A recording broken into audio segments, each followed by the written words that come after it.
الرجیم بسم اللہ الرحمن الرحیم سرکار تو عالم صلی اللہ علیہ وسلم کہ جو شخص جمعۃ المبارک کے دن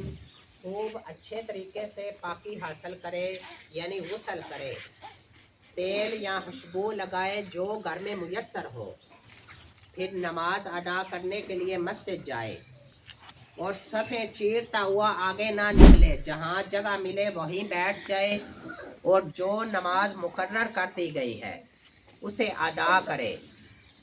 پھر جب امام خطبہ کے تو خطبہ خاموشی کے ساتھ سنے، تو اس شخص کے لیے یہ انعام ہے کہ ایک جمعے سے لے کر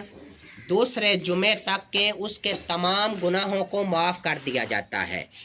اسی طریقے سے ایک اور روایت میں ہے کہ سرکار دو عالم صلی اللہ علیہ وآلہ وسلم نے فرمایا کہ جمعہ کے دن ہر بالغ کے لیے غسل کرنا ضروری ہے۔ تمام بچے خوب اچھے طریقے سے غسل کر کے جو گھر میں خوشبو میسر ہو وہ خوشبو لگا کے مسجد کی طرف جائیں، وہ صفوں کو چیرتے ہوئے آگے نہیں نکلنا، جدھر جگہ ملنی ہے ادھر بیٹھ جانا ہے۔ جب امام خطبہ کے تو اس خطبے کو خاموشی کے ساتھ سنیں، ایک جمعے سے لے کر دوسرے جمعے تک کے تمام گناہ معاف کر دیے جائیں گے اس شخص کے۔